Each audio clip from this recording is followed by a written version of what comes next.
S Sajeev Kumar എഴുതിയ മനഃശാസ്ത്ര കഥ റേപ്പിസ്റ്റിന്റെ മാസ്ക്. ആ റേപ്പ് കേസിന്റെ ഏറ്റവും വലിയ പ്രത്യേകത സ്വയം കേസ് വാദിച്ച പ്രതി ആദ്യമേ കുറ്റസമ്മതം നടത്തിയെന്നതാണ്. ശരിക്കും ഒരു മൾട്ടിപ്പിൾ റേപ്പ് കേസ്. ആദ്യം പരാതിപ്പെട്ട ഇരയ്ക്കു പിന്നാലെ മറ്റിരകൾ കേസിൽ കക്ഷി ചേരുകയായിരുന്നു. സ്വയം കേസ് വാദിക്കാൻ അനുമതി നേടാത്ത യുവാവായ പ്രതി ആരോപണങ്ങൾ ഒന്നും നിഷേധിച്ചില്ല. പക്ഷേ എല്ലാം തന്റെ മനോവിഭ്രാന്തി കൊണ്ട് സംഭവിച്ചു പോയതാണെന്ന് വരുത്തി തീർക്കാൻ അയാൾ ശ്രമിച്ചു. മസ്തിഷ്ക തകരാർ കാരണം ഉണ്ടായ തന്റെ മനോവിഭ്രാന്തി തെളിയിക്കാൻ ആവശ്യമായ സ്കാനിംഗ് റിപ്പോർട്ടുകളും അയാൾ ഹാജരാക്കി. ഇരകൾ പറഞ്ഞതൊക്കെ ശരിയാണ്, പക്ഷെ ഒന്നും കരുതിക്കൂട്ടി ചെയ്തതല്ല. തന്നിൽ പെട്ടെന്ന് രൂപം കൊണ്ട അസാധാരണ ഊർജപ്രവാഹം തന്നെ മറ്റൊരാളായി മാറ്റി. തന്റെ ബോധം അട്ടിമറിക്കപ്പെട്ടു. പക്ഷേ അതിൻ്റെയൊക്കെ ഓർമ്മകൾ തന്നെ വല്ലാതെ പിന്തുടരുന്നു. അതുകൊണ്ടാണ് കുറ്റസമ്മതം നടത്തിയത്. അതേസമയം താൻ ഹാജരാക്കിയ ശാസ്ത്രീയ തെളിവുകൾ തന്റെ നിസ്സഹായത കൃത്യമായി വ്യക്തമാക്കുന്നുണ്ട്. അതു പരിഗണിച്ച് തനിക്കെതിരെയുള്ള ക്രിമിനൽ നടപടികൾ പൂർണ്ണമായും അവസാനിപ്പിക്കണം. അയാൾ മുന്നോട്ട് വെച്ച വാദങ്ങളുടെ ചുരുക്കം അതാണ്. പക്ഷേ ഇരകളുടെ വക്കീൽ അയാളുടെ വാദം അപ്പാടെ തള്ളി. പ്രതിയുടെ അവകാശവാദങ്ങൾ, മെഡിക്കൽ റിപ്പോർട്ടുകൾ എല്ലാം മുഖവിലക്കെടുത്താൽ പാരാഫിലിക് കോയർസീവ് ഡിസോർഡർ ആണ് അയാളുടെ പ്രശ്നം. പക്ഷേ അത് ശിക്ഷ ഇളവ് കിട്ടാവുന്ന മനോരോഗമേ അല്ല. ഇക്കാര്യം സുപ്രീം കോടതി തന്നെ ഒന്നിലധികം കേസുകളിൽ വ്യക്തമാക്കിയിട്ടുമുണ്ട്. പക്ഷേ തന്റെ പ്രശ്നം ആ മെഡിക്കൽ വിശേഷണത്തെക്കാൾ സങ്കീർണമാണെന്ന് അയാൾ വാദിച്ചു. ആക്സിഡന്റിലൂടെയുണ്ടായ ബ്രെയിൻ ഇഞ്ചുറിയുടെ ഫലമാണ് തന്റെ അവസ്ഥ. അത് ന്യൂറോളജിസ്റ്റുകൾ തന്നെ വ്യക്തമാക്കുന്നുമുണ്ട്. അയാൾ തന്റെ നിലപാടിൽ ഉറച്ചുനിന്നു. ആ സാഹചര്യത്തിൽ അയാളുടെ അവസ്ഥ ശാസ്ത്രീയമായി വിലയിരുത്താൻ കോടതി തീരുമാനിച്ചു. അങ്ങനെയാണ് ഡോക്ടർ സ്ഥിതി ഭൗം സീനിലേക്ക് വന്നത്. അടുത്തിടെ കോളേജിൽ നിന്നിറങ്ങിയ യുവാവിന്റെ വേഷവും ഭാവചലനങ്ങളുമായിരുന്നു പ്രതിക്ക്. അക്കാര്യം പറഞ്ഞുകൊണ്ടാണ് ഡോക്ടർ സ്ഥിതി തുടങ്ങിയത്. അയാൾ കടുത്ത ആശങ്കയിലായിരുന്നു. എങ്കിലും താൻ കൂളാണെന്ന് കാട്ടാൻ ശരീരഭാഷയിലൂടെ ശ്രമിക്കുന്നുണ്ടെന്ന് ഡോക്ടർ തിരിച്ചറിഞ്ഞു. ആ കേസിന്റെ വിശദാംശങ്ങളിലേക്ക് കടക്കാൻ ഡോക്ടർ സ്ഥിതി ശ്രമിച്ചു. ആദ്യമായാണ് അയാൾ പോലീസ് പിടിയിലാവുന്നത്. ജേർണലിസം വിദ്യാർത്ഥിനിയുടെ പരാതിയിലാണ് അറസ്റ്റ്. അറസ്റ്റ് വാർത്ത പ്രചരിച്ചതോടെ മറ്റു ഇരകളും മുന്നോട്ടു വന്നു. FIR-ൽ പറയുന്ന എല്ലാ കൃത്യങ്ങളും താൻ തന്നെയാണോ ചെയ്തത്? ഡോക്ടർ സ്ഥിതി ചോദിച്ചു. അതെ, അയാൾ സാധാരണ മട്ടിൽ പറഞ്ഞു. എല്ലാ ഇരകളും വിദ്യാർത്ഥികളാണല്ലോ. അതെ, പക്ഷെ ഓരോ കേസും ഓരോ നഗരത്തിലാണല്ലോ. സ്ഥലങ്ങൾ ബോധപൂർവം തിരഞ്ഞെടുത്തതാണോ? അല്ല. ഏത് കേസാണ് ആദ്യത്തേത്? സത്യത്തിൽ ആദ്യ കേസ് ഇതിലില്ല, അയാൾ പറഞ്ഞു. എന്നുവച്ചാ? ഡോക്ടർ സ്ഥിതി ചോദിച്ചു.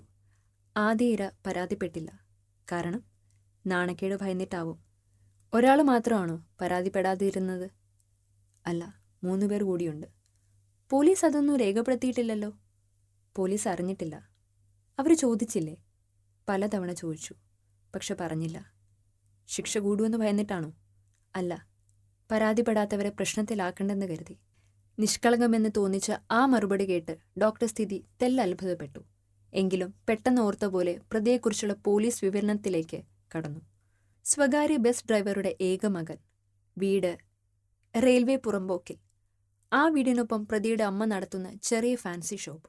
വീടിനടുത്തുള്ള കോളേജിൽ തന്നെ അവന് അഡ്മിഷൻ കിട്ടി.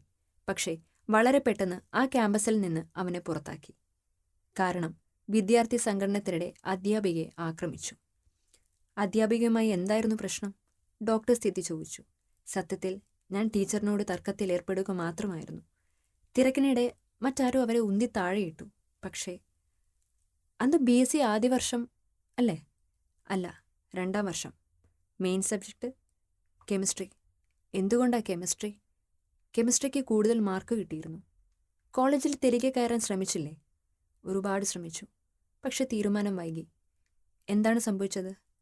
ആക്സിഡൻറ്റോടെ കുറേ നാൾ ഹോസ്പിറ്റലിൽ കഴിയേണ്ടി വന്നു. Bike accident? അല്ല, ഞാൻ ഓടിച്ച കാറിൽ ബസ് വന്നിടിച്ചു. സ്വന്തം കാറാണോ? അല്ല, കോളേജിനൊപ്പം പാർട്ട് ടൈം ഡ്രൈവർ ജോലി കൂടി ചെയ്തിരുന്നു. ആക്സിഡൻ്റാണ് എല്ലാ കുഴപ്പങ്ങൾക്കും കാരണമെന്ന് താൻ വാദിക്കുന്നുണ്ടല്ലോ. കോളേജിൽ നിന്ന് പുറത്തായപ്പോൾ ഞാൻ ഡ്രൈവിങ്ങിൽ കൂടുതൽ ശ്രദ്ധിക്കാൻ തുടങ്ങി. ദീർഘദൂര യാത്രകളായിരുന്നു കൂടുതലും. എന്തായിരുന്നു ലക്ഷ്യം? കുറച്ചു സമയത്തിനുള്ളിൽ നല്ലൊരു ബാങ്ക് ബാലൻസ്, പിന്നെ സ്വന്തമായ ഒരു കാർ. പ്ലാൻ അതായിരുന്നു. പക്ഷേ അപകടം ചെന്നൈയിൽ വച്ചായിരുന്നു അല്ലേ? അതെ. കാർ ദൂരേക്ക് തെറിച്ചു. പിൻസീറ്റിലുണ്ടായിരുന്ന 2 പേര് മരിച്ചു. എനിക്ക് ബോധം തിരിച്ചു കിട്ടിയത് 3 ദിവസം കഴിഞ്ഞാണ്. ഡോക്ടർമാർ എന്താണ് പറഞ്ഞത്? എൻ്റെ തലച്ചോറിലെ ചില ഭാഗങ്ങൾക്ക് മുറിവേറ്റിട്ടുണ്ടെന്ന് ന്യൂറോളജിസ്റ്റ് പറഞ്ഞു. അതുകൊണ്ട് ചില നിമിഷങ്ങളിൽ ഞാൻ പെട്ടെന്ന് വയലൻ്റ് ആവാമെന്നും റേപ്പ് ചെയ്യാനുള്ള പ്രവണത വരെ ഉണ്ടാകുമെന്നും ആ ഡോക്ടർ പറഞ്ഞു. മരുന്നുകൾ തന്നില്ലേ? തന്നു. പക്ഷെ മരുന്നുകൾ താൽക്കാലിക പരിഹാരം മാത്രമാണെന്ന് ഡോക്ടർ പറഞ്ഞു. ഹോസ്പിറ്റൽ വിട്ട ശേഷം മരുന്നുകൾ തുടരാനും ഇടയ്ക്ക് റിവ്യൂ ചെയ്യാനും നിർദ്ദേശിച്ചിരുന്നു. പിന്നെന്തുണ്ടായി? കൃത്യമായ ഇടവേളകളിൽ മാറ്റങ്ങൾ വിലയിരുത്താൻ ഡോക്ടറെ കണ്ടിരുന്നു. പെരുമാറ്റം പ്രശ്നമാകാൻ തുടങ്ങുന്നത് തിരിച്ചറിയാൻ ഡോക്ടർ കൃത്യമായി പറഞ്ഞു തന്നു. പക്ഷേ കുറച്ചുനാൾ ആ മരുന്ന് കഴിച്ചതോടെ ഒന്നിലും താല്പര്യമില്ലാതായി. ഏകാഗ്രത പോയി. ഡ്രൈവിങ്ങിൽ പോലും ഫോക്കസ് ചെയ്യാനായില്ല. അപ്പോഴാണ് കോളേജിൽ വീണ്ടും അഡ്മിഷൻ കിട്ടിയത്. പക്ഷേ ക്യാമ്പസ് അന്തരീക്ഷത്തിൽ സ്വയം നിയന്ത്രിക്കാനായില്ല. അങ്ങനെയാണ് ആദ്യ റേപ്പ്. പക്ഷേ ആ കുട്ടി പരാതിപ്പെട്ടില്ല. ഒന്നും മനഃപൂർവ്വമായിരുന്നില്ല. പക്ഷേ ആരും വിശ്വസിച്ചില്ല. ശരിയാണ്, ഇരയെ ഭയപ്പെടുത്തിയാണ് കൺട്രോളിൽ കൊണ്ടുവന്നത്. സ്പ്രേ ബോട്ടിൽ കാട്ടി വിഷ സ്പ്രേ ചെയ്ത് ഭീഷണി മുഴക്കി. ക്യാമ്പസിൻ്റെ പിൻഭാഗത്ത് തേക്ക് മരങ്ങൾക്കിടയിലാണ് പഴയ മട്ടിലുള്ള വാട്ടർ ടാങ്ക്. ആ കൂറ്റൻ കോൺക്രീറ്റ് ടാങ്കിലേക്കുള്ള ഗോവണി അവസാനിക്കുന്നിടത്താണ് ക്യാമ്പസിലെ ബാഡ് ബോയ്സിൻ്റെ താവളം. പക്ഷേ ഇരയെ സൂത്രത്തിൽ അങ്ങോട്ട് കൊണ്ടുപോയതല്ല. എന്നെ വിശ്വസിച്ച് ഒപ്പം വന്നതാണ്. പക്ഷേ സൗമ്യനും തന്ത്രശാലിയുമായ സൈക്കോ എന്നാണല്ലോ മാധ്യമങ്ങളുടെ വിശേഷണം.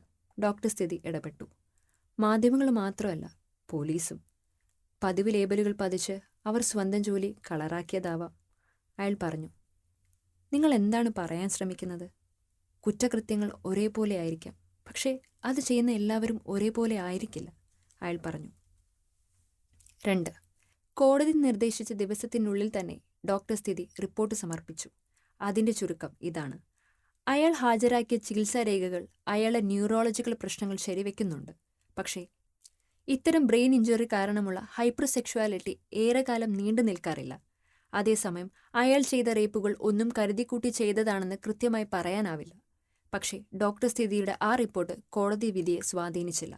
തൻ്റെ മനസ്സിൻ്റെ പെരുമാറ്റത്തിൻ്റെ നിയന്ത്രണം പ്രതിക്ക് നഷ്ടപ്പെട്ടിരുന്നു എന്ന വാദത്തിന് അടിസ്ഥാനമുണ്ടാവാം. പക്ഷേ പ്രതിയെ കുറ്റമുക്തനാക്കാൻ അത്തരം വാദങ്ങളിലൂടെ സാധിക്കില്ല. എന്തുകൊണ്ടെന്നാൽ അത്തരം വാദങ്ങൾ ശാസ്ത്രീയമായി തെളിയിക്കപ്പെട്ടവയല്ല. സൗമ്യനായ റേപ്പിസ്റ്റ് എന്ന വിശേഷണവും അർത്ഥശൂന്യമാണ്. ഇരകളെ പ്രതി ക്രൂരമായി ആക്രമിച്ചിട്ടില്ല. പക്ഷേ ആക്രമണ സ്വഭാവം ഇല്ലാത്തതുകൊണ്ട് മാത്രം അയാൾ ചെയ്തത് റേപ്പ് അല്ലാതാവില്ല. മാത്രമല്ല, ഇരകളെ ഭയപ്പെടുത്തുന്നത് ശാരീരിക ആക്രമണത്തിന് തുല്യമാണ്. റിപ്പോർട്ട് ചെയ്യപ്പെട്ട എല്ലാ കേസിലും പ്രതി 100% കുറ്റക്കാരനാണ്. റേപ്പിനുള്ള കടുത്ത ശിക്ഷ അർഹിക്കുന്ന കുറ്റവാളി. എല്ലാവരും പ്രതീക്ഷിച്ച പോലെ തന്നെയായിരുന്നു കോടതി വിധി. പക്ഷേ പ്രതി ഒരു നല്ല വക്കീലിനെ വെച്ചിരുന്നെങ്കിൽ ഇത്ര കടുത്ത ശിക്ഷ കിട്ടുമായിരുന്നില്ലെന്ന് ഡോക്ടർ സ്ഥിതി ചിന്തിച്ചു.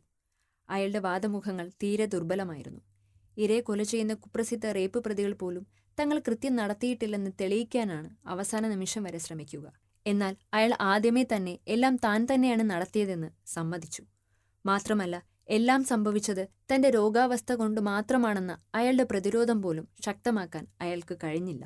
വാസ്തവത്തിൽ അയാൾ ആക്സിഡന്റിൽ പെടും മുമ്പ് ഒരു റേപ്പ് അറ്റംപ്റ്റ് പോലും നടത്തിയിട്ടില്ല എന്ന കാര്യം തന്റെ റിപ്പോർട്ടിൽ ചൂണ്ടിക്കാട്ടാതിരുന്നത് ശരിയായില്ല എന്ന് ഡോക്ടർ സ്ഥിതി ചിന്തിച്ചു. മാത്രമല്ല, അയാളുടെ ബ്രെയിൻ ഇഞ്ചുറിയെക്കുറിച്ചുള്ള കൂടുതൽ പുതിയ ശാസ്ത്രീയ വിവരങ്ങൾ ഉൾപ്പെടുത്താനും ശ്രമിക്കാമായിരുന്നു, അയാളുടെ അവസ്ഥയുടെ സങ്കീർണത എടുത്തു കാട്ടും വിധം. പക്ഷേ അയാൾ നടത്തിയ ചില പരാമർശങ്ങൾ വൈരുദ്ധ്യവും ആശയക്കുഴപ്പവും നിറഞ്ഞതായിരുന്നു. പക്ഷേ അവ ഇരകളെ രോഷം കൊള്ളിക്കുന്നതും അവഹേളിക്കുന്നതുമായിരുന്നു. ആദ്യ സെഷനിൽ അയാൾ പറഞ്ഞത് ഡോക്ടർ സ്ഥിതി ഓർത്തു. സത്യത്തിൽ ഇരകൾ ശക്തമായി എതിർത്തിരുന്നെങ്കിൽ ഞാൻ ശരിക്കും തോറ്റു പിന്മാറിയേനെ. അതു പറയുമ്പോൾ അയാളുടെ മുഖത്ത് വല്ലാത്തൊരു ഭാവം കടന്നുവന്നു. ഇരകൾ പ്രതികരിക്കാതിരുന്നത് ഭയം കൊണ്ടാവാം. പക്ഷേ അങ്ങനെ പറഞ്ഞ് അയാൾ കുറേ നേരം മിണ്ടാതിരുന്നു. വീണ്ടും സംസാരിച്ചപ്പോൾ അയാളുടെ കണ്ണുകളിൽ ഉന്മാദത്തിന്റെ തിളക്കം കണ്ടു. അയാൾ തുടർന്ന് പറഞ്ഞത് വിചിത്രമായ കാര്യങ്ങളാണ്. ഒരു സംഘട്ടനത്തിലൂടെ എങ്ങനെയാണ് പ്രണയിക്കാൻ കഴിയുക? മറ്റുള്ളവരുടെ കാര്യം എനിക്കറിയില്ല. ആക്രമിച്ചുകൊണ്ട് പ്രണയിക്കാൻ എനിക്ക് കഴിയില്ല. എൻ്റെ ഭാഗത്തുനിന്ന് വയലൻസ് ഉണ്ടായിട്ടില്ലെന്ന് ഇരകൾ പറഞ്ഞത് വെറുതെയല്ല. സത്യത്തിൽ ഈ കേസുകളിൽ പരസ്പര സമ്മതത്തോടെയാണ് എല്ലാം നടന്നത്. ചില സ്ത്രീകളുടെയെങ്കിലും ഫാന്റസികളിൽ റേപ്പ് കടന്നു വരാറുണ്ടെന്നും ഒരു ദുസ്വപ്നം പോലെയെങ്കിലും അവരത് നിഗൂഢമായി ആസ്വദിക്കാറുണ്ടെന്നും കേട്ടിട്ടുണ്ട്, അയാൾ വിശദീകരിച്ചു. ഒരുപക്ഷെ എൻ്റെ ഫാന്റസികൾ ഞാൻ അവരിൽ ആരോപിക്കുകയാവാം. പക്ഷെ ഒരു കാര്യം വ്യക്തമായി എനിക്ക് പറയാനാവും. സത്യത്തിൽ ഞാൻ അവരെയൊക്കെ പ്രണയിക്കുക മാത്രമായിരുന്നു. എനിക്ക് ക്ഷമ കുറവായതുകൊണ്ട് ഞാൻ കുറച്ച് തിടുക്കം കാട്ടി. ഒരു സ്വപ്നാടകനെ പോലെ സംസാരിച്ച അയാളുടെ വാക്കുകൾക്ക് പിന്നിലെ രഹസ്യം കണ്ടെത്താനായി ഡോക്ടർ സ്ഥിതി ഇരകളുമായി ആശയവിനിമയം നടത്തി. ആദ്യം കേസ് ഫയൽ ചെയ്ത യുവതിയുടെ വാക്കുകളിൽ ആ രഹസ്യം മറനീക്കി. പ്രണയം എന്നത് അയാളുടെ അവകാശവാദമോ ഡെല്യൂഷനോ ആണ്. അയാൾ എല്ലാം പകുതിയിൽ അവസാനിപ്പിച്ചത് അയാളുടെ ഔദാര്യം കൊണ്ടല്ല, അപര്യാപ്തത കൊണ്ടാണ്. തീർത്തും അവിശ്വസനീയമായ എന്തോ കേട്ട പോലെ ഡോക്ടർ സ്ഥിതി ആ പെൺകുട്ടിക്ക് നേരെ നോക്കി.